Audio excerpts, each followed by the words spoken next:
I would like to introduce. Okay, let's go. No passports, no online radio station. WNB1 Radio Broadcasting Live 24/7. All music genres. WNB1 Radio. Your urban music link. It's the Really Charlie Podcast. Yeah, it's the Really Charlie Podcast. Yo, it's the Really Charlie Podcast. Bumping through your broadcast. Grab a chair, fill your glass. Yeah, it's the Really Charlie Podcast. Yo, it's the Really Charlie Podcast. Yeah, it's the Really Charlie Podcast. Bumping through your broadcast. Grab a chair, fill your glass.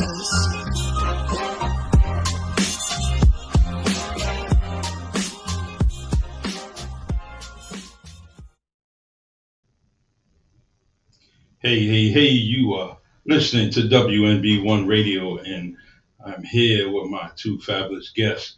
Let's see, this is two parts of 5 parts? 4 parts. But anyways, as far as I'm concerned, we got Waleem here, and his son. These dudes are just great. I always wanted them to come to WNB1 Radio, which we did a previous podcast before. And they got something coming up, and I got it on the bottom line, and it's Join the Groovalados at the CV Vets Hall in New Bedford, December 16th, 8 p.m. for an evening of soul, funk, and good vibes. And advanced tickets will be, you can call actually 508-951-1827.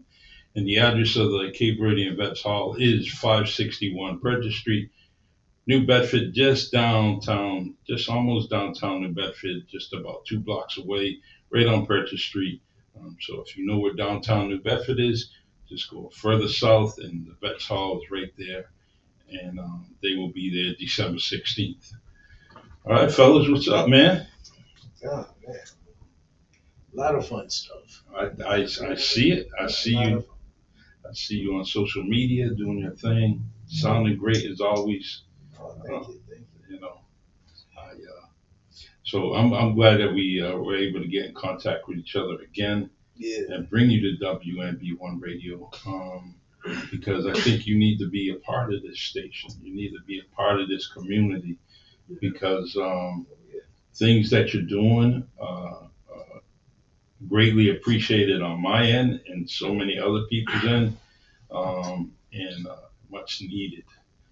Not much needed. New Bedford's always been a music city. But you have to go search and find, and it was always there, but you have to find that right spot, that right group, those right artists and musicians, and they were hidden in clubs like the Bomb Shelter, the Crystal, The band club. The band club. It just goes on and on. The band club teak room is like a diamond in the rough.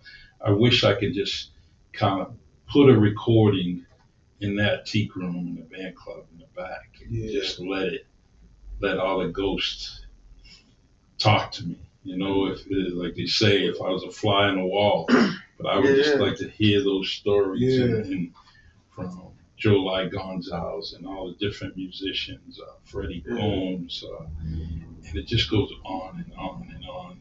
I want to say Count Basie, but I don't want to misquote anybody. But Well, I revealed a double family link to the band club when we played there back in July. I was wondering if he was going to mention this one. Because I had a grandfather on one side who was a band leader. Nice. Whose band played there in the 40s and 50s. Wow. But then my grandfather on the other side ran Rome. Nice. So I don't even need to explain his connection to the club, during the Prohibition era. So those stories are nice. I definitely love all the history that's come out of this area, from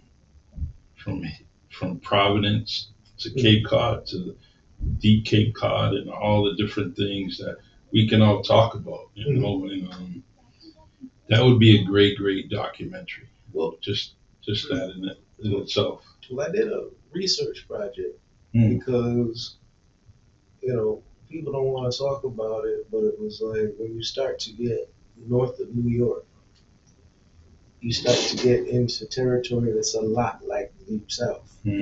in terms of the people and their attitudes. Yeah. And I'm thinking about, okay, so you had all of these pockets of Connecticut that black and brown folks weren't welcome in. Hmm. You had these areas in Rhode Island along the South Shore, and you go into Boston, and then you go out west. So I started to basically look at what I call the Northern Chitlin Circuit Hmm. and realized what the routes and what the stopping points were. And Yes. New Bedford was a stopping point. Hmm. There were particular clubs in like Falmouth, Mashpee, and Osterville Okay. that were the stop-off points. There was also a place where like the bigger jazz players played. It was further out in Harwich. That's where like Mhm. Ellington played, and I think when Armstrong came to the Cape, he played out there Yes. because that's basically where the white folks went. Hmm. But for the folks who were playing for us, there was a definite circuit. New Bedford was part of it. The towns I mentioned on the Cape were part of it. Boston was part of it. Springfield, and it just sort of circled around, and it was like an interesting loop. Wow. And Providence was, and of course, a lot of that is geography. Providence is central to everything. Hmm. Providence is that weird city that's like an hour from everything. Hmm. Go an hour that way, you're in New York. Go an hour that way, you're in Boston. And it's amazing that I always liked Providence. And the scene, even at my age, I've seen it's where it was declining all the way to its peak, where it is now. And I get to appreciate it because I personally don't think there's always a good time when you go there, as far as I'm concerned. Yeah. It's always something to do. And if you talk to your people, guess what? They're going to tell you where to go. So you're always going to have a good time. And it's not a bad ride for me. So, anyways, we want to talk about you too. All right. You have this nice event coming up, Yeah. December 16th. My old stomping grounds. I'm going to peek in there on the 16th. All right. Get my butt in there. And, Always good to see you. yeah, definitely. It's good, And it's funny because you had played downtown, and that brainstorm. We're going to talk about that brainstorm, right? The brainstorm you had to have you guys displayed in a storefront. That was a great idea. And the craziest thing is that this building, WMB1 Radio, we had a window right there. We had a window over there, and the mannequin stood right there. We still have one up top. Okay. But could you imagine that? The Groovalados in the front of the building on display. You there? That was one of the littest concerts we did that summer. Yeah. Well, it's funny because it's sort of like artistically a sort of fluid concept, which it's a cool dovetail. Mm-hmm.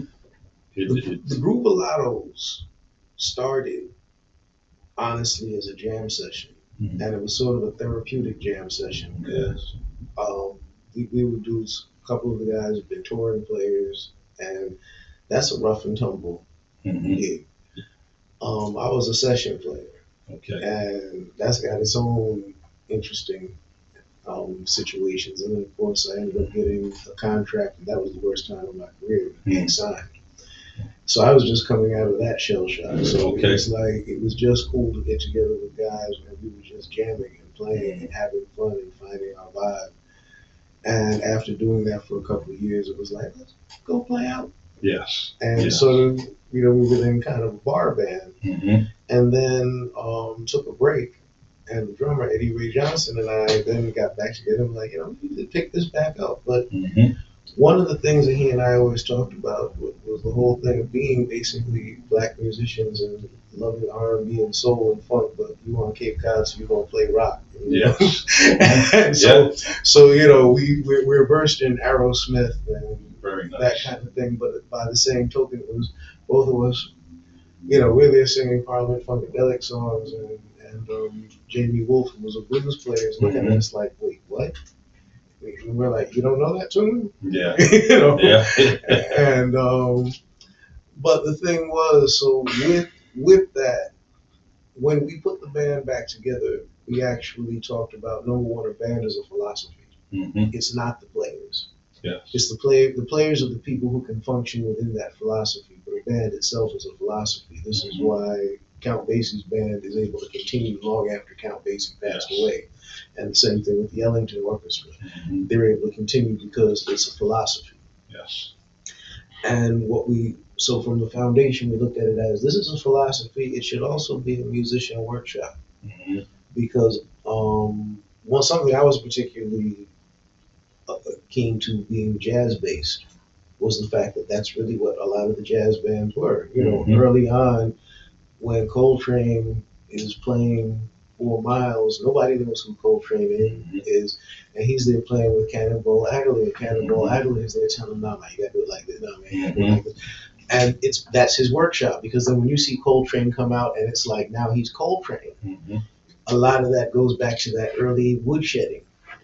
And, you know, this is the case with a lot of it. So we were like, so this is what the band needs to be. And we thought, you know, and that was the concept. So with that, we also looked at what causes bands to break up. Hmm. And one of the things is that everybody has ideas. Everybody has musical ideas. And sometimes the ideas don't fit the philosophy of that Yeah. band. So you step outside. So we looked at models, and there were models of bands that did just that. It was, yes, when we do this, we're this band. Now when we do this, we're that band.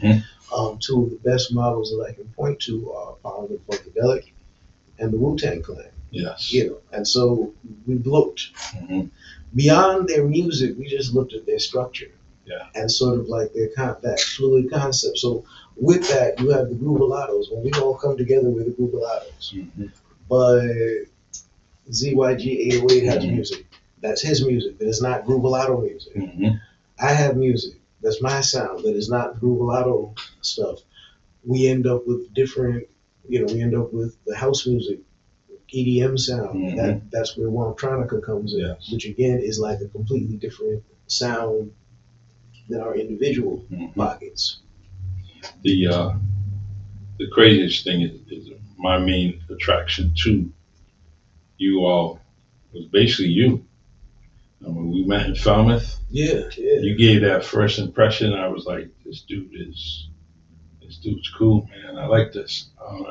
And then basically to hear you sing, and actually you came on after. I'm like, this.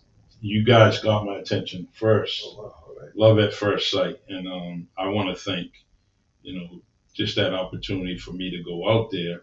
Wasn't happy with my podcast and what I did. However, I got something out of it, and it's YouTube, Yeah. and so I am very, very happy with that blessing that my cousin Bell had told me to go up there, and I said, wow. So I did get something real successful out of it, and that's just YouTube. And here we are, take 2 of our podcast, and That's I it. love it. I love it. So Definitely a shout out to the Cape Verdean Museum, the project, yes, that very Yeah. important project in Falmouth. And very Right. important. Barbara Burgo, who spearheads Yes. the whole thing. Yeah. 5-star person right there. Very dynamic, Hmm. very dynamic lady. Very, very, very blessed to have her as a friend. Yeah. I'm very impressed with her. So shout out to Barbara Burgo. You're doing amazing things, and people see you from afar. Yeah. I just want you to keep on doing what you're doing. Yeah. Also, what we should do is we should share this podcast. So if you guys can get on Facebook, and I'm gonna end up putting it public on my post, and definitely so you guys are able to see, and we can have good interaction. with our folks out there that are supporting you and myself, and the station. All right, so let's go here. We're gonna go change our audience and make it public, so your friends, your family can get into this interaction on Facebook Live. It should be all right. Let's see. We had another poster here. Now this looks old school. This is like, I like black and white. I like the, I mean, Aleem, you would know about the old posters that were about, 2.5 feet and about 18 inches. And those posters, I've been trying to find them.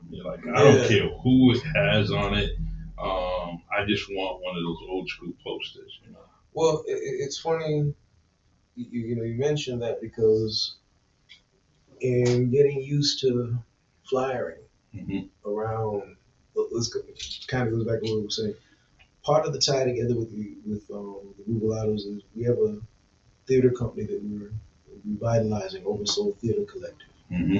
And one of the big philosophies of Oversoul Theater Collective is art in public spaces. Yes.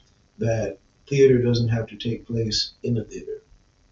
And it's more important to bring theater to people. So, even thinking back to the 90s, I got involved with a community theater project where some young ladies put together a production of For Color Girls.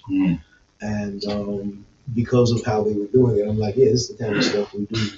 And we had a youth theater program that I was running in the basement of the Boys and Girls Club. Started that back in 98. All right. 97, 98. And in fact, one of my kids who was actually a little age-wise too young to be in the program, he's now one of the singers with the Rubelatos. Oh, wow. Phil Ramos. Wow. Was one of my kids in that theater program. And then you also have some other folks around town who are doing stuff with the arts who were part of that program. So Tim Blessed was one of my assistant teachers in that program in the basement. And then, later when he was doing some of the stuff he learned in that program over in the United Front Homes and Eva Brito. Yeah, he was part of a lot of things. I was at UMass. We kind of, did a few things for a lot of the kids at the McCoy gymnasium. Okay, yeah. And so Tim Bless is definitely a good man. Eva, you mentioned Eva. I've definitely done some countless things with her. That's good. I'm so happy you planted that seed. Well, trying to bring that back. We're now doing stuff out of Gallery X. Okay. We look forward to doing stuff with you guys. Good people. More around theater performance type stuff. Yeah. Because it's funny. I always used to say I was the only musician in New York who had theater as a day job. And it sounded funny, but it wasn't a joke. I was teaching creative writing for the Bronx Council of the Arts, the Bronx Writers Center. I was teaching theater at the Point CDC down in Hunts Point in the Bronx. And then I was also directing plays around the city. So I did shows at the African Poetry Theater in Queens and down at the Nuyorican Poets Cafe down in the Lower East Side, and at the Harlem Theater Company up on 155th Street. So I was was doing theater all around New York at that point. And then at night I was leading the house band for the Bag It In. And then also playing at some of the other places like Groove and Cafe Wild and Village Underground. So, that's good. So that was the music side. And then of course ended up getting, like I said, getting signed and realized this is everybody dreams about it. Oh yeah, I get signed. I'm like, oh man, this is like ending up on Rikers Island or something. But it is it is something that you have to go through the experience. Yeah. You have to.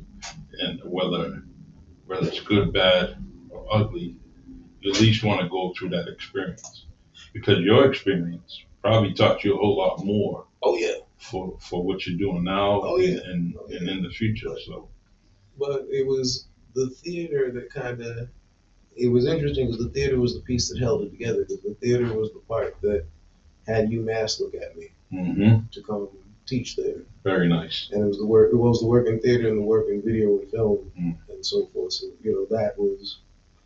that became the tie together, and realizing, okay, I came to find that there's a music business and a music industry. I love the music business, I hate the industry. Oh, okay. And I learned that you can be in the music business and you don't have to be in the industry, you can be just outside of it.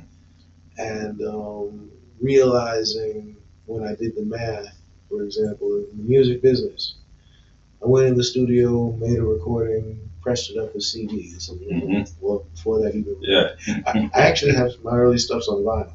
Wow. But pressed up my own Yes. vinyl, so I knew all the pressing plants around. Very nice. And no, don't go to that. I won't say it. Sorry, I ain't go to disc makers. I ain't like the way they press stuff. But I went to Georgia Record Press. Yes. Well, shout out. Okay.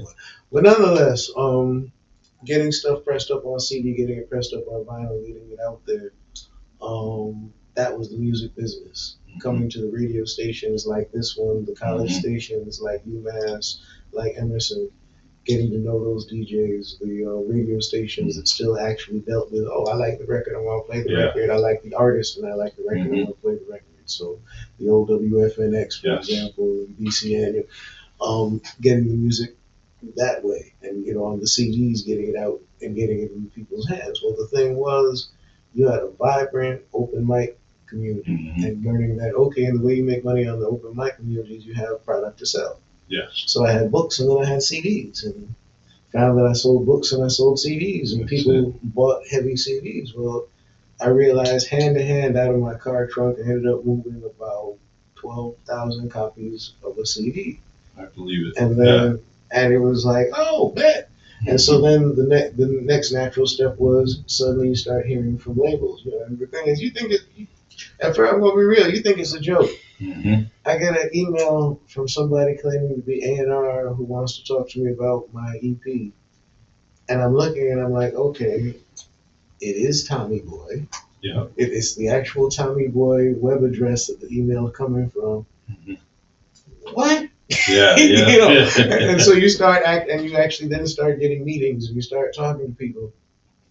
And you realize that they don't really have a clue about who my market is.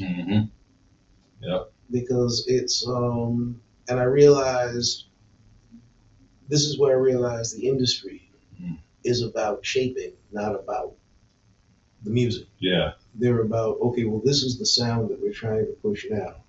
So they were taking what I was doing and they were then going to try to make me sound more like Music Soul Child. Okay. I like music, Yeah. Number one, I like Music Soul Child. Number two, I play keys for Music Soul Child. So no, this is not anything against Music Soul Child, but that's not my sound. Yeah. Okay. But realizing this is what the repackage was, and where it really hit was like listening to India Arie. First time I heard India Arie was at a music festival, and she was up there with her guitar, and had this sort of soul folky sound, and it was like, okay, I dig that.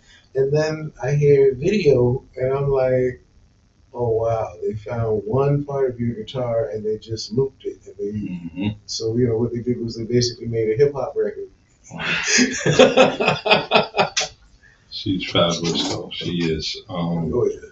She's definitely. Wow. You bring, like, there was a time last year that I was listening to some music, but not paying attention to who was singing it or writing it. I was just listening to it. And that particular group was The Roots. And I'm like, wow. And I just caught the music on a podcast. Someone played it. And I said, I like that. So the first thing I'm thinking is, maybe I could try to do something with it real quick on the radio, or I just like it. And music has lyrics that also inspire me as a poet to write. So I'll grab something, a piece of lyric, and I would just have, that caught my eye and get me writing. The Roots they do that to me. Flowetry. They just get me going. And that's all I need is just a little spark sometimes when I have that brain freeze, writer's block. And but that's what they do. And but I let's talk about this Thumping Soul session. Hi, I'm the ZYG. Yeah. Oh, we had company. We didn't even know it, right? Oh man, yeah, there we go. Oh, man. So the Thumping Soul session, that's starting actually January 20th. Mm-hmm. And that's every third Saturday starting at 8 p.m. at Gallery X. That's dance party / drum circle. You come, bring hand percussion with you to jam along to the music, or just bring yourself to dance. It's that kind of vibe. That's a good vibe, actually. That's Saturdays are really, really good for me. I like that. Afro beats, house music, red groove. Yes, sir. The percussions is just that sound, that from the homeland, just hearing that. Yeah. And that's one thing. A drum, the percussion, it's everywhere in the world, and you can actually be planted anywhere, and they can relate to you just based on instruments. It's like its own language, right? Mm-hmm. And I've seen different documentaries and European musicians kind of going down to Brazil and interacting with different people, and in parts of Africa. I'm saying, wow, I got the name saved somewhere. The documentary. I'll have to share that with you. But very interesting. Now, obviously, I don't believe you two clash on anything when it comes to music. You kind of bring each other in, or maybe you do. There are a couple of times. All right. So there is a generation gap. Is that really the problem, or is it just your mindset between the both of you? Like it's really, I think, a matter of taste. Taste. Yeah. So because a whole lot of you is made up out of him, and I'm pretty sure now it's kind of reversing. You're probably taking some of his stuff too now. Oh yeah, a little bit. I give him my stuff to mix actually. Yeah. See, that's good. I like that. Yeah. Keep that legacy going. Yeah, you need something mixed and mastered. Get at me. Right. Well, it's like what he's doing with the Thumping Soul session. What is fun about that is it's actually a tradition. Having house music, having dance music, DJs playing, and having people show up with percussion is, something that goes back. Very nice. We were doing that in the 80s and 90s when we went to the house music club. Yeah.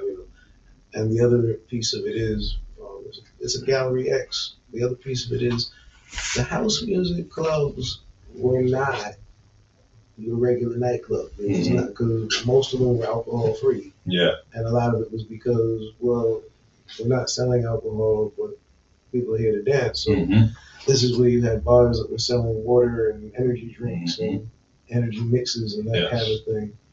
And, of course, they had sections of the club quadrants off, and, 420 friendly kind of situation. Yeah. But the thing of it was that kind of energy. And the New Moon Dance Party folk, by the way, what they do is beautiful. Yes. What is it? This is like the first Saturday. This is first Saturday. That's right. Yeah, because their next one, I'm gonna be spending there actually. It's the 6th of January. It's the first Saturday. But the New Moon Dance Party. I'm at 7 p.m. Yeah. All right. But the New Moon Dance Party, what those folks are doing is a wonderful thing. And the thing is, it's not a matter of even competing elements, because we go to their party and they come to ours. Yeah. Exactly. But it's The Thump and Soul session is bringing a different kind of vibe. Okay. It's bringing a different kind of vibe to the scene, a different kind of vibe to the city. It is that good old house music. It is that when we talk about real groove, it's the ability to combine house music with the chop beats of hip hop with the actual records that were being made back in the 70s and 80s, all those, funk records, the rare groove, those records that were difficult to find. Mixing all of that in. And then Okay. finding how because a lot of the real groove, a lot of people don't realize when you listen to records like Wu-Tang and so forth, he was basically chopping up what people would call rare groove records. And we actually have a picture on the other side, Wu-Tang picture Okay. that we put up. And I mean, thank you for just coming into this area. The gallery actually means so much to me because it's always been a building that I've seen, growing up, it's from dating back to when it was a church. One of the local New Bedford boxes, Andre McCoy, that's where his funeral was after he was fatally killed in that plane crash. So it's just something that that's very dear to me, and I hope it continues what it's doing because it has good spirit. I've been there numerous times for many things, and for you all to be there, it's just a plus. It's a return because we used to do a monthly poetry and music thing there called the Lower Lounge. Okay. In fact, Phil Ramos, who I mentioned earlier, he was my co-host of that. And we did that down in the lower gallery. Yes. It was a monthly kind of thing. That's mainly where I'm at. It's down in the lower gallery. Okay. I like it down there. Yeah.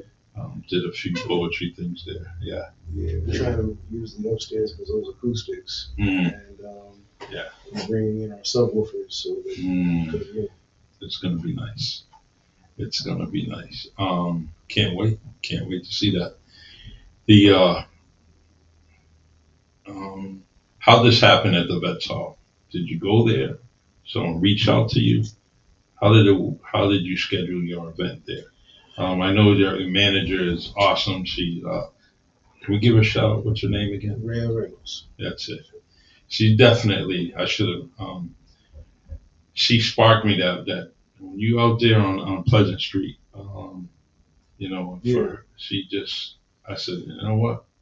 That's a good piece of the puzzle right there. She definitely was on point, trying to promote you guys as much as possible. Yeah. And she should, because believe it or not, she's blood, right? She's definitely. Go ahead. Well, I was gonna say, I have being Wampanoag, I have a long history in this town. Yeah. And in fact, my grandfather went to high school here because at that point, the schools like Falmouth and Barnstable wouldn't let the black and brown kids attend high school. My family experienced that. Yes. So you went to like 8th grade and you were done, or you went elsewhere. So he came to New Bedford and lived with an aunt and uncle. Yeah. And went to high school here,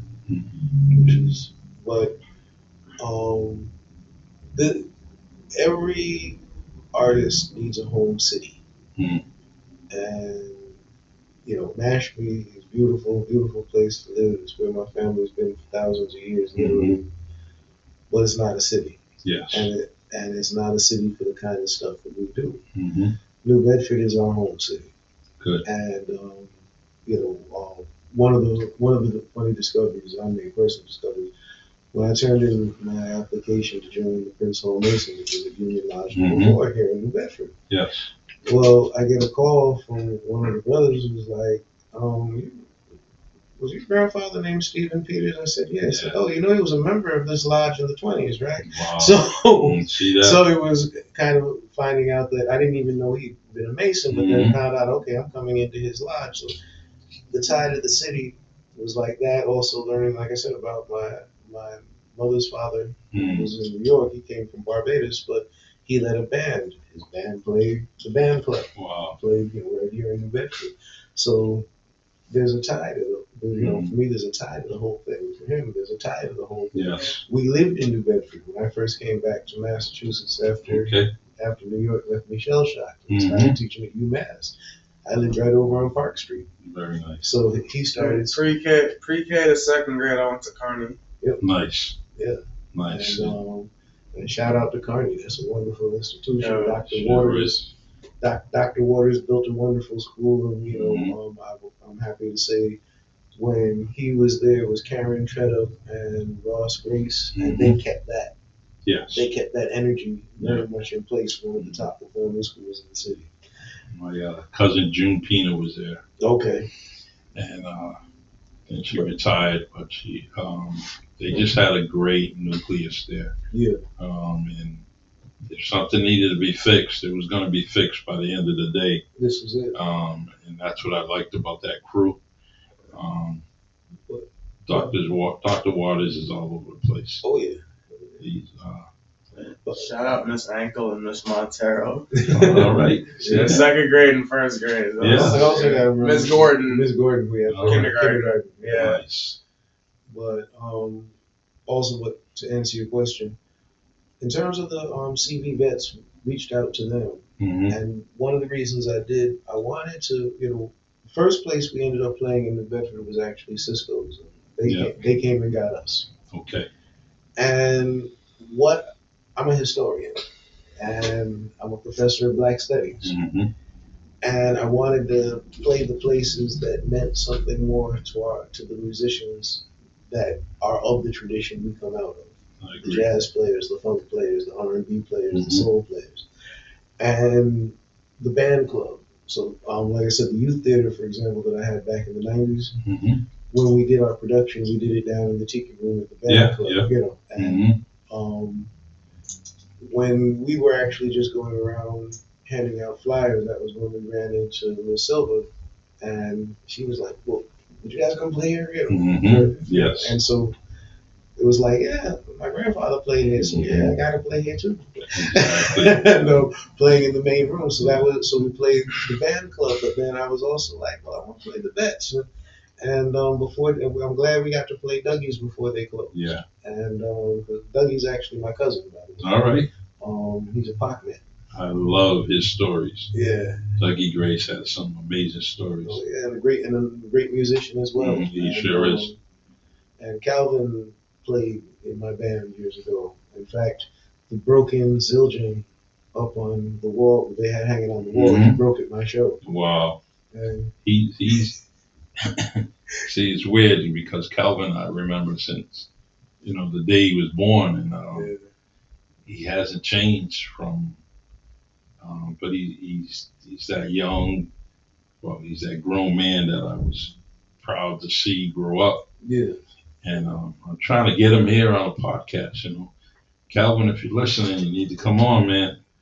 And but you mentioned Dougie, and he's already working on Yeah. the next chapter. So, Yeah, and I can't wait for that to open. Mhm.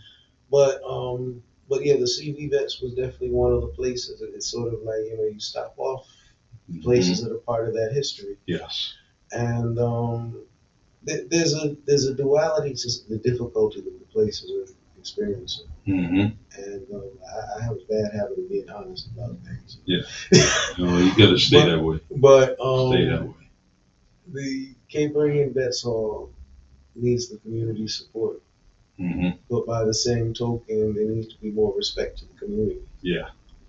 I feel you. And to an extent, the same thing that I see happening with the band club. And the thing is, I see that the older generation has the vision of, they know what that club was, they know what it could be.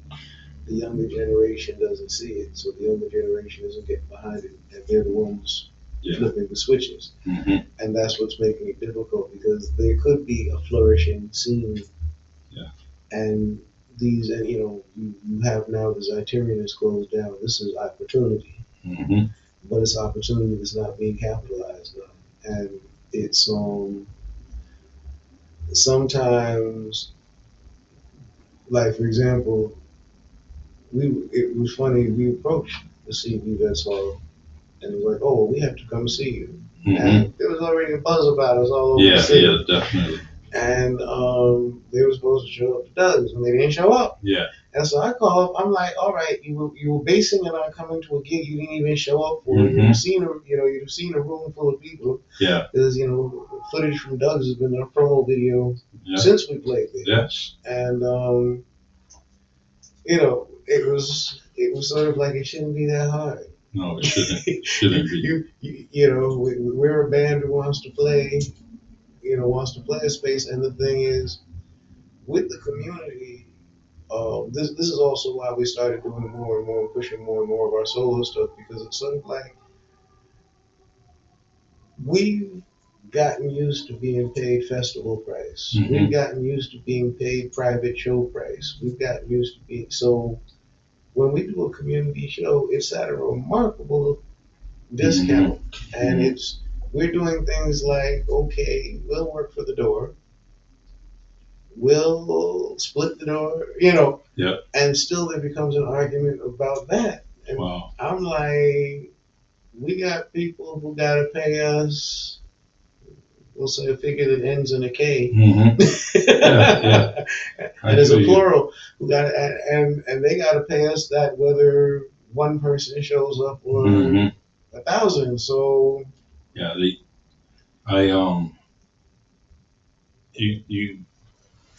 You have to get what you're worth, right? Yeah. In most of the cases, but you kind of, some people don't understand that this is work, Yeah. and they think it's something that's like a game, right? Me, when I'm writing poetry, it's not a game; it's an emotional roller coaster for me. Yeah. So there's something there. Takes a lot of energy. Personal energy means a lot to me. Yes. And you guys display so much personal energy. And I could say, and you could say, you're professionals. You're professionals, and you should, in most cases, get that professional price. Mhm. And some people just don't understand it. But with that, we also understand community, Mm-hmm. and we understand development, and we understand baseline. Yeah. And we understand, when I said I was going to teach you the music business, what did I start you with?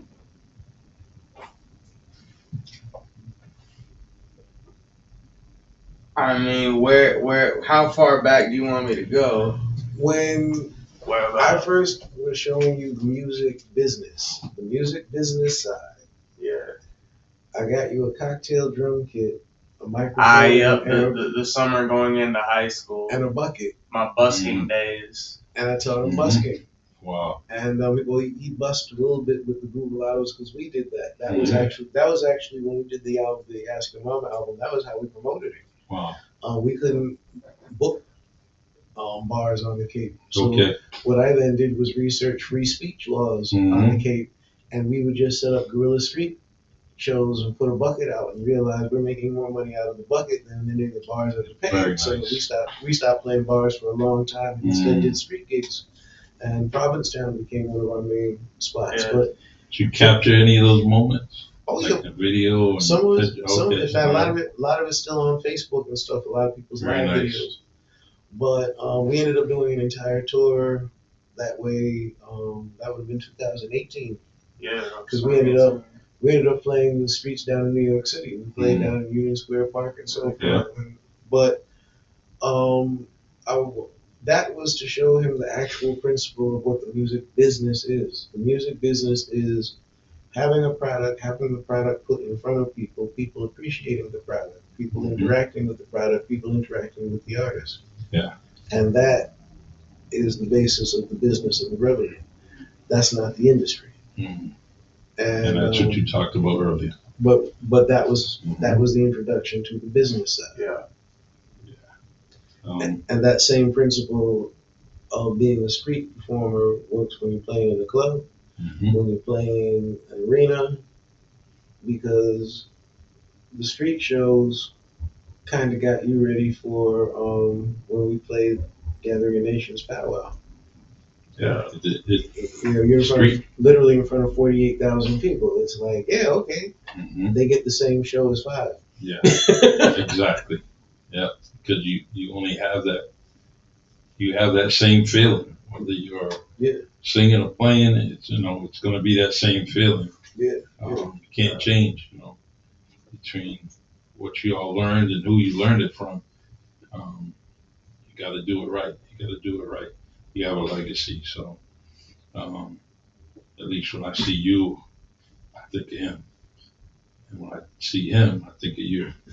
So no matter what you're doing, if you're doing it alone, guess what? It's not just you. It's part of your legacy, part of your family. And no, this has been real nice. I definitely want to give both of you an opportunity to close with something, whatever you want to close with, or if you want to continue, it's up to you. We have an hour. If you want to go longer, we'll do that. All right, we'll stay on. Yeah. All right. So I like the part of you venturing out but within this city, there was a talk of you doing something for us at WNB1 Radio, and it just couldn't mesh. We needed, as a radio station, we needed a little bit more organization, and we're getting better at it. So now that I have much material to show and better experience how to do events. Eventually, I want to kind of get things going with us and as a collaboration. We talked about something previous, before the show. So we're going to get that connection. We're going to talk to B Mags, we're going to talk to MG and get that connection going. And so now that when we talk about the Groovalados, we can actually say that's WNB1 Radio. Well, this is, and then when we talk about, WNB1 Radio, we can say that's the Groovalados. We got a network. We got to do this. Well, this brings us to flip the flyer over, actually. Polygroove Records. Yes, Polygroove Records. Polygroove Records and WNB1 is the tie together, the definite tie together. Polygroove Records grew out of the pandemic. The way it grew out of the pandemic, we had Polyphonic Studios, and we opened during the pandemic. We ended up then with a lot of in-house productions. And so that's what led to, you have the Groovalados, you have the ZYG 808 solo projects, you have, during the pandemic, I learned to play guitar. So I ended up doing blues and jazz on guitar. So we had that project coming out, working with our cousin Asa. Shout out to Asa, man. Yeah. Asa, if you saw the Macy's parade and you saw the float with the Wampanoags on it, and there was one dude holding up the Palestinian flag. Shout out to Asa. That was our cousin. That was our cousin Asa. Very nice. He took some heat for that. Wow. But, that's funny. Man just texted me a second ago. Okay. But we're very, proud of him over that. Good. But he's part of the Wampanoag project. And Yeah. that again was just sort of like, hey, let's have some fun with some EDM. Let's have some fun with some house music. Let's cut up some of the stuff we've already done and hear what it sounds like mixed differently. And so out of that, we also realized, not realized, but one of the things I learned when I went to England, this is all the way back in 1990. Went to England and discovered that all of the subgenres that we divide music up into in this country are all basically based on race. When you go to places like England and France, they have what they call a pop chart. And they might have a rock record followed by a hip hop record, followed by an R&B record, followed by Scottish bagpipe music. But pop is based on what is actually popular. Wow. What are people listening to? What do they like?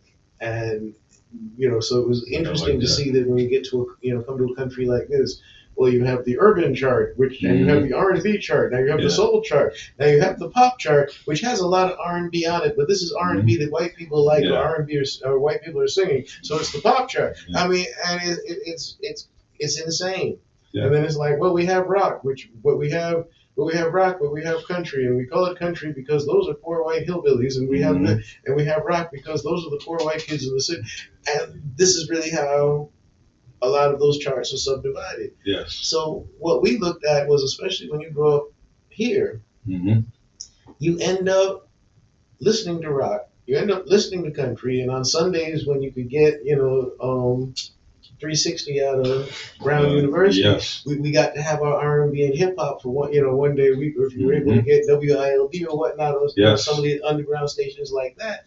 So the palette, our palette, is very diverse. Yes. Looking at that, we started calling what we make thumping soul. That's where thumping soul session comes from, because thumping soul is when you listen to everything we listen to, it's got that. Yeah. If we even listen to jazz, it's got that. We listen to Horace Silver, we're listening, it's got that. We're listening to Les McCann. It's that's the jazz that was popular here. When we're listening to Tavares, we're listening, our heads are doing this. Yeah. When we're listening to Aerosmith, our heads are doing this. Right. When we're listening to Jay Giles Band, that's thumping soul. Yes. And I defy you to show me anybody who has only one kind of music on their personal playlist. So true. It's the thumping soul movement. That's what I hear when I hear the music coming out of this station, and it's like, that's the natural fit together. It sure is. The music and just the archives that Brian has and that he brings is every now and then he'll bring out something that hey, I didn't hear that in a while, but it still has that, like you said, that head movement, that shoulder movement, foot tapping kind of thing, kind of wake you up, and that's one thing I like about that he can keep on going and going and going and reaching into his crates and then something will come up. Yeah. You say, wow, he had that, so I love it, and there's like even when I'm playing, I've been mainly just kind of grabbing the podcast and getting guests on like yourselves and having that where I haven't been playing much music during my time, but there's a lot of time available for us to do things, and I would like to do some live stuff and get some live stuff on the radio, and I just got to go out there, like you're doing on the 16th. That's something I need to do. So something to consider. Something we're going to be starting in February. There's a new spot opened out in Onset called Bebo's. And on second Saturdays, we're going to be doing a jam session, Kubalado jam session, which basically, our band is basically the house band, but we're opening it up because, like I said, we're a workshop. So it's a chance for the guitar players and the bass players and the horn players who want to come play that kind of fun. Come get a chance to jam out. It's funny because funny episode back when Eddie Ray Johnson was still with us. We were playing this bar in Bourne, and we come off, and this little guy, and he realized, he was trying to be funny. He said, "You know what your guys need? You need a white guy on guitar." And I said, "Oh, we've had several. They make great human sacrifices." Billy then runs out the bar because I'm like, that's the only adequate answer for a statement like that I can think of. But,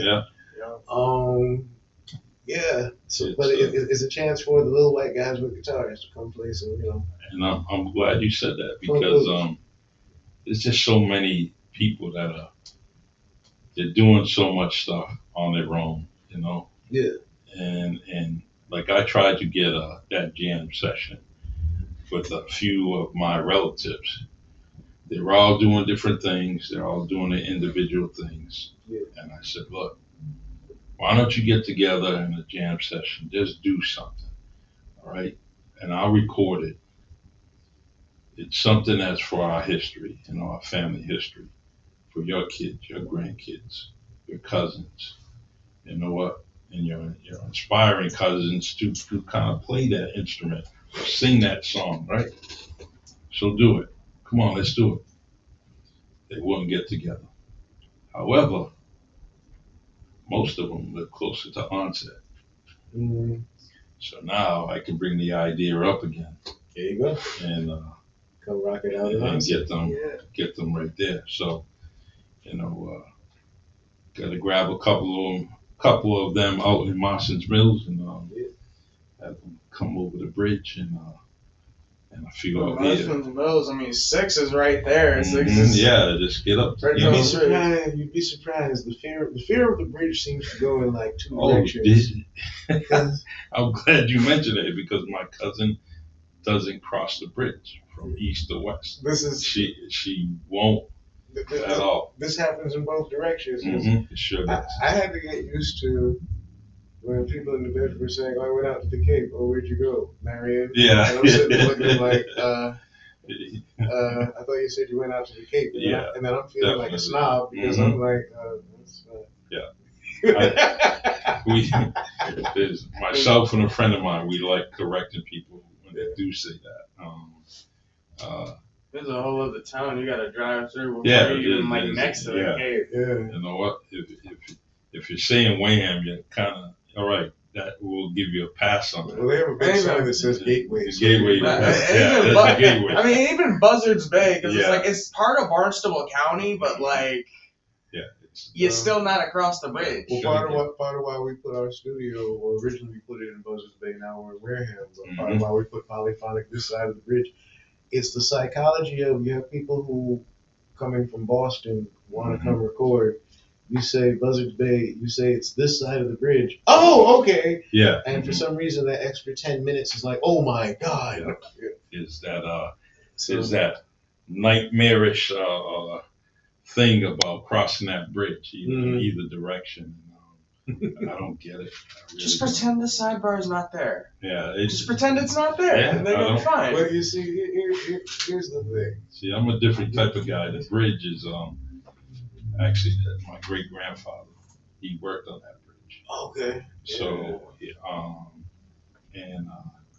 he had some complications on the bridge, and after he had chest pains and ended up bringing him to Boston, but he ended up passing away. But that bridge means something to me because that's him. That's something that it's a man that I didn't meet. Quite a legacy. Yeah. And so when I do see 1935 up there, it means something. Yeah. Just to think that where was my great grandfather when they were kind of putting that sign up? Where was he? Mhm. And so, but that bridge is scary for some people, and I don't get it. I really don't. Well, the thing is, for you, it is nothing because when we lived in New Bedford, we basically went to Nashville every weekend. Mm-hmm. So the bridge is just part of your childhood. Yeah. In fact, the Pope Island Bridge, I can tell that when he was about 2, he named the Pope Island Bridge the Candy Cane Bridge. That's right. Okay. Because of the Canes, yeah. Yeah. They looked like candy canes. I get it. So bridges were part of your childhood, but you got some people where it's like it's a frightening new thing. Yeah, especially my wife.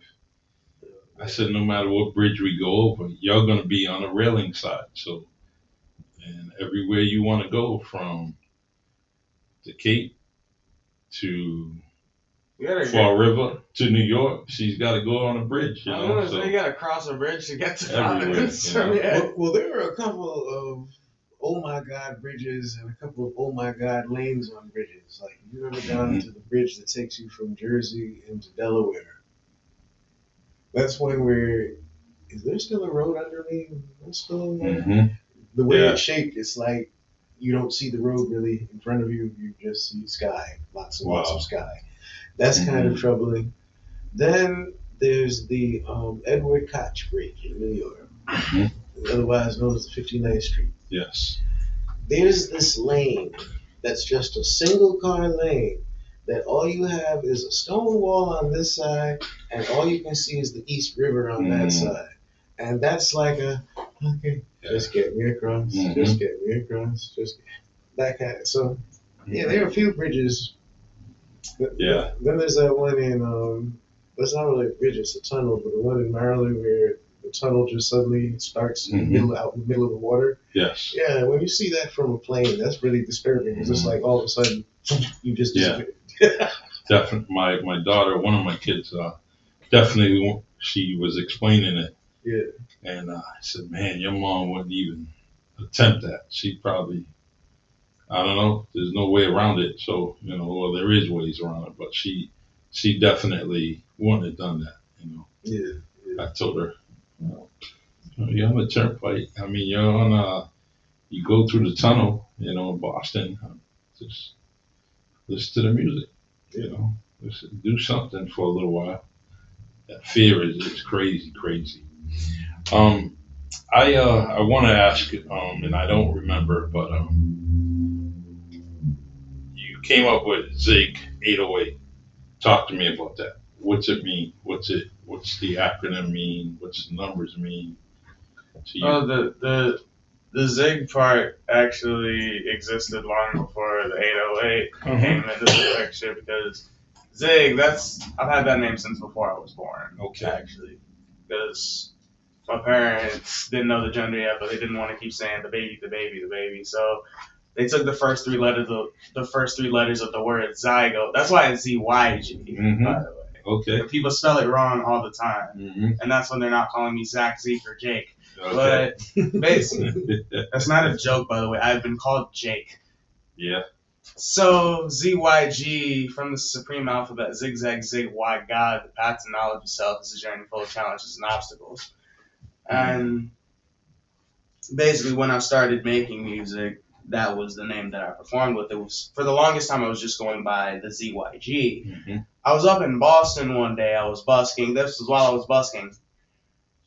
Somebody came up, threw some money in my bucket, says, "You're like a human 808." Because my routine was I would drum, I would rap at the same time. That was my thing. Threw some money, dude threw a 50 in your bucket.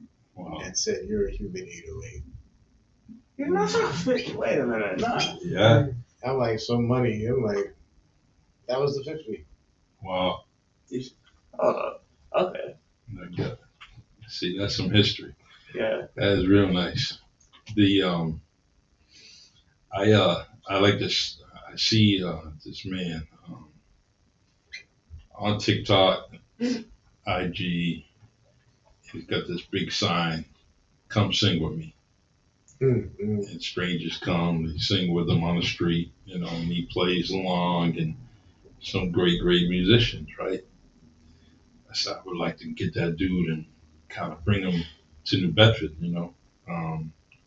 and do something like that during maybe the folk festival or the Independence Day or anything, something. Like to get him down here when there's a crowd, when they have the 50s night, just put him here. Yeah. And do that, and I love music, and this is just things brainstorming all the time, trying to think of all the things you're talking about, the bucket and everything. I wouldn't mind that down here, I wouldn't mind walking from here to there and hearing different artists doing that. What? Oh, I'm sorry. Go ahead. I was gonna say, when I studied the ordinances, that's why we were in a window. Because the ordinances on this city are such that busking would be criminal. Yeah. Because you're on a sidewalk. And therefore you're technically blocking passage. Yes. And so that was the reason why we set things up the way we did. And big shout out to Interwoven and Ron DeFazio. Yes. Who's the curator of Interwoven. Because what she did was basically made us a human exhibit. We had that perfect shop window, so it's like you have that big display window on this side, the big display window on the other, and then you have the center. Well, nobody was going to come in the place anyway. So I called the city and found out what what the rules were, and Mhm. realized, okay, so if we put the speakers right here and we put the drummer right here and we're in the windows, then we're not breaking any rules. The noise ordinance does, as long as we're done by 10 p.m., we're not violating any noise ordinance. So basically, that's how we ended up setting that up. And part of the whole thing around Oversoul Theater Collective, like I said, art in public spaces, is art as free speech and freedom of expression, and art as freedom of assembly. So therefore, we basically exercise complete and total constitutional right in conjunction with city ordinances to have that concert. And of course, they still found a way to mess with Ron. And because, of course, it did open a conversation, at least with the powers that be in the city, about booking concerts.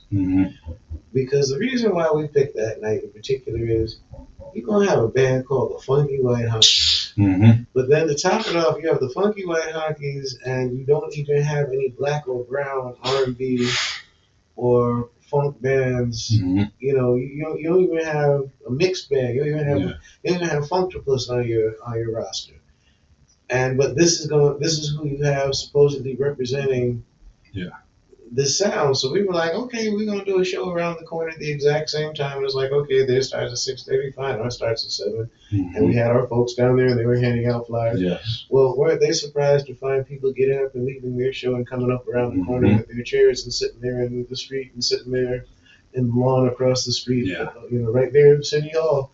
And it's kind of like, yeah, this is the show you could have had. Yeah, definitely. If you actually paid attention to the resources of the city, this is the show you could have had. And I hope they continue to do such a thing. But I want them to reach out to the likes of you and the many others that are out there that can put on a show. And I'm not saying anything negative about the group that was down there. However, the theme of it is what? Funk. Last time I knew, it was funk is originated from. Well, what they did is the time-honored race record tradition. Little Walter records My Babe, but the Elvis Presley cover is what we make the hit record. Little Richard writes and performs Tutti Frutti, but what we make is the Pat Boone version, and we put that out front. And sometimes it's not even to take away from that particular performance, but then we're completely erasing the basis, erasing the foundation. It's one thing to have heard a James Brown record as a kid and have that influence the way you play bass. It's a completely different experience to have the musician from James Brown's band direct you to a piano teacher. It's a completely different, it's one experience to talk about, you heard Ron Carter one night at a club in Boston. It's a completely different experience to say, I used to sit down and woodshed with Ron Carter at the after hours of the Bruno. This becomes the erasure. And this is why, I personally saw it as important to play someplace like the CV Vets Hall. And to play the band club. And to play Doug's. And why it's particularly important for the Mulattoes to be associated with, and it's particularly important for the Mulattoes to be a presence in the city. And the relationship that we've developed with Gallery X, it would have been nice to have that relationship with one of the historically black or brown places. But we're glad to at least be able to play in those, play in those places. And we're glad for there to be a Gallery X, which is right in the middle of the city, so it's nice and neutral. And we can, bring that vibe. They have a good following, and I just think that you definitely have a great spot. And you talked about the acoustics and all that. I think it's going to be something nice, something real special. We're also looking for, like I said, not even just the music, but we're looking forward to the theater, play readings. That's half a block down, right? Yeah, doing developmental work, but doing that out of Gallery X. Yeah. So. Because likewise, what we discovered, and it's still the situation, you have a whole lot of playwrights who sort of like, it's interesting, they treat us like Highlander. We have a black, we have a Latino, we have a this, we have a, and it's sort of like a check the box approach to diversity. And so what happens to when you have 5 that are amazing, but you're only allowing 1 through? Well, our niche became, well, here's the other 4 that you didn't get to hear. Yeah, definitely. And so getting a chance to do a little bit more of that. Well, anything you're doing is, please, let me know so I can be a part of it, support it, and do everything that I possibly can on my end. Tell your boss we're not against doing radio theater. No, you know what? Just let the boss know. You know what? I'm just saying. Brian and Margarita are very artistic people, so they are definitely gonna absorb that like a sponge. So, but I'll let them know, and they're probably both listening right now, so they probably already heard it. That's, by the way, a class I teach at UMass Dartmouth. I taught podcast theater. Okay. So everybody had to write and produce a 10-minute play, which complete with sound effects. And very nice. That kind of music. That's something I would like. I always wanted to put one. I wrote 2 children's books, but I wanted to have them sort of like in a play. Ooh.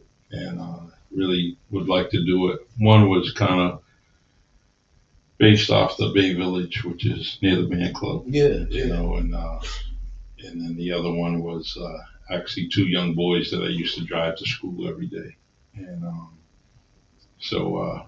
but I like to put that in play, kind of write it up and make a play out of it, only because I think it would be appealing. I personally do. So,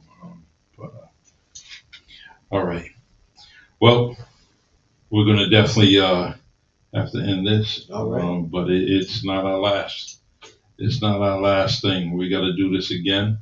Yeah. I'm definitely going to do what you asked and speak to the CEO and get that happening, because you would definitely be a plus here. I definitely agree, and I definitely would support that 100%. So got to make that happen, and it's easier than being difficult. So we'll get that going. All right, let me make this announcement about December 16th. That's correct. All right. Once again, look on the bottom line there. It says join the Groovalados at the Cape Verdean Vets Hall in New Bedford, Mass, December 16th, 8 p.m.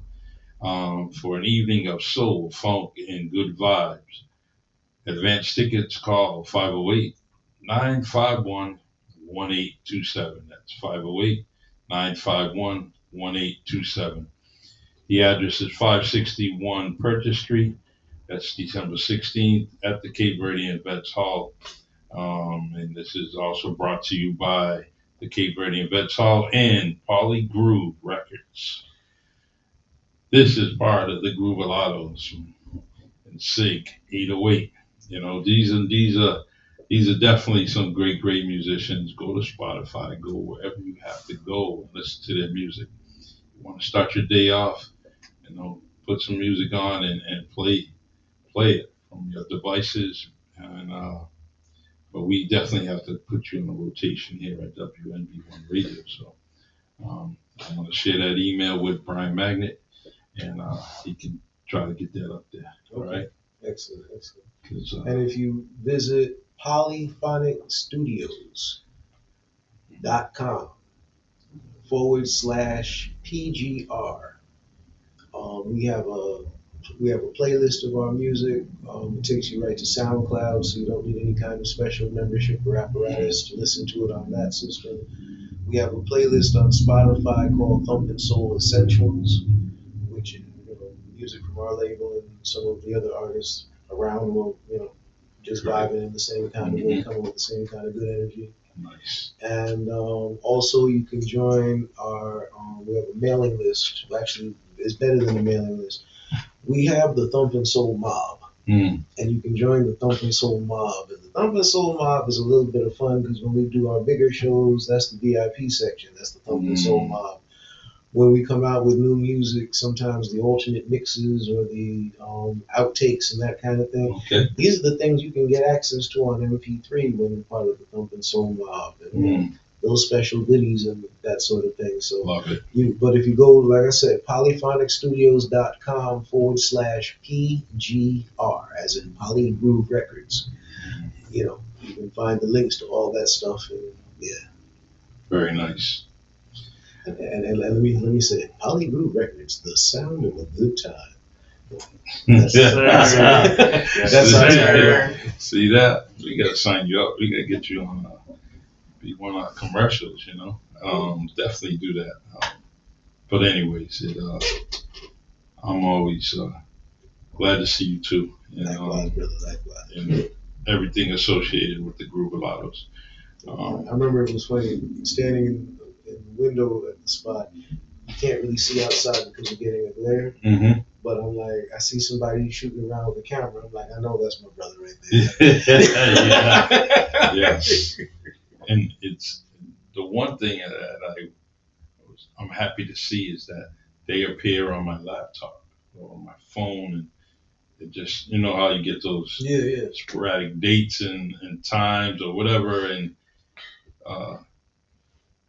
then I see him, and one of my favorite, my favorite picture of you is in there in the glass. My favorite picture of you is when you were straight in that doorway, and I captured it, and I was like, boom. I says, I like that. I want more. So I kept repeating the shooting and over again. I said, I love this. And those pictures mean a lot to me, especially because it's you two and in the group. So you gotta send me those. I will. I'll do that today. When I'm watching the second half of the Celtic game, I'll definitely send them to you. All right. And we sent you some music, so if you want to throw that into the circulation, I will. I'm gonna forward that right coming after the new year. Yeah. So you'll be getting that as well. All right. You have Projectile. Yes, that's Projectile. Yeah, it features you. Yeah. Projectile. That's me, the ZYG808, featuring Waleem and Jonathan Esther. Nice. And we've got I'm coming out with a cut called Weekend by Noonday Sun. And it features you on drums. Yep. And also mixed it. Yeah, two different versions of it, because we did a version that's like straight ahead funk. We did an Afrobeat version. So we got both of those coming. And then we have the Wamptronica cut, Paradise Over Peace. We sent you a copy of that. Yeah. But that's coming out. And also, the Groovalados have a cut coming out called In My Room. If you've been to some of our live shows, you might have heard it. Yes. All right. Wow. And been slightly shocked before you started laughing. And I'm sorry. Other thing, Groovalado's Christmas music that we have out that you can look up. If you go on any platform, look up Xmas Morning. Xmas Morning by the Groovalados. Wow. And you can also find 7 Candles. That's a Kwanzaa record that we put out, also by the Groovalados. So Xmas Morning, with an actual Xmas Morning, by the Groovalados, 7 Candles by the Groovalados, and then we also did a cut for Chops Turner that's out called This Holiday With You. Yes. So if you look for This Holiday With You by Chops Turner, you'll find that out. But that's Groovalados behind it. Well, that's a lot of stuff that I can be using in these next coming weeks and days, We got something for that entire last week of the year. Yeah. For a happy holiday, accept this little warning. yellow snow from your rooftop Christmas morning. Those yellow icicles were something the reindeer made. Even Christmas magic doesn't make them lemonade. There is something else you might just find shocking. That was not dark chocolate that you ate from your stocking. I saw who did the deed, but I won't say any names. Let's just chalk it up to some messed up reindeer games. Santa's workshop bells haven't had a raise in years.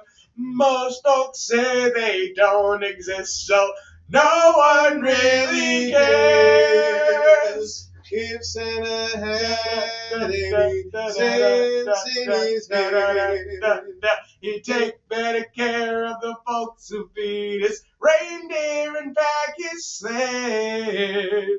don't eat yellow snow.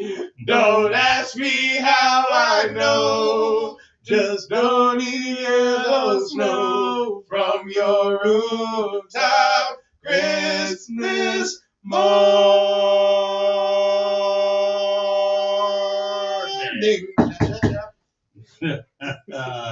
Nice live at Acapella. WNB1 Radio. I love it. I love it. This is special. I love it. Well, I'll definitely see you on the 16th, and I'll get a whole lot more. So don't forget, y'all, support this fabulous, fabulous group of Dynamite community people, and I can't wait. But this won't be the last time that we do this. Actually, we got a comment here. I'm gonna read it. It says, "Awesome backdrop and content." Actually, you were so right. This is very special to me because you guys are here, and as I say, you were listening to WNB1 Radio, serving you R&B music on the rocks, chilled music with a chilled host, where you get to listen to the music you love the most on WNB1 Radio. And all right, my men, my friends, you know what? This is special. I'm glad we did this. Yeah, thank you so much for taking the time to bring us on. Anytime. Oh, one other thing we forgot. Thursday. Thursday. The day after tomorrow, we're going to be at our high night. We're going to be at Gallery X. 5 to 6, I'm going to be doing blues. Oh, nice. And then you're going to be doing indie pop and Afro beats. Indie pop, Afro beats, and some boom bap as well. All right. Yeah. All right. So, come by Gallery X that evening on our high night and come say hi. I definitely will. Let's see. What you said, 5 to 6? 5 to 6 blues, and then 8 to 9 boom bap and indie pop. Okay. All right. I think I can be there. Go back. All right. All right, y'all. Thank you for joining us, and we are definitely going to be back here next Tuesday. But you can listen to WNB1 Radio 24 hours, 7 days out of the week. I'm here on Tuesday, 6 p.m. to 9. Today is going to be early evening for us. I just wanted to get my friends on the air, and then I will be stepping out. But I will be back here next Tuesday with a friend of mine, Phil Young, in AchieveGreatness88.org, and we're going to talk about men's mental health and support groups, and there's so many things. We're going to talk about, he is, Phil's great people, and talk about the dangers of fentanyl and how it's just killing people, genocide. All right, y'all, we are signing off. And I'm going to end this podcast with my favorite song by Lionel Peter Walker. And this dude is another diamond in the rough. He's definitely, if I can find it, like I'm a rookie here, but Peter's done a lot of amazing things for me, and this is one of the things that he done is this intro for my podcast.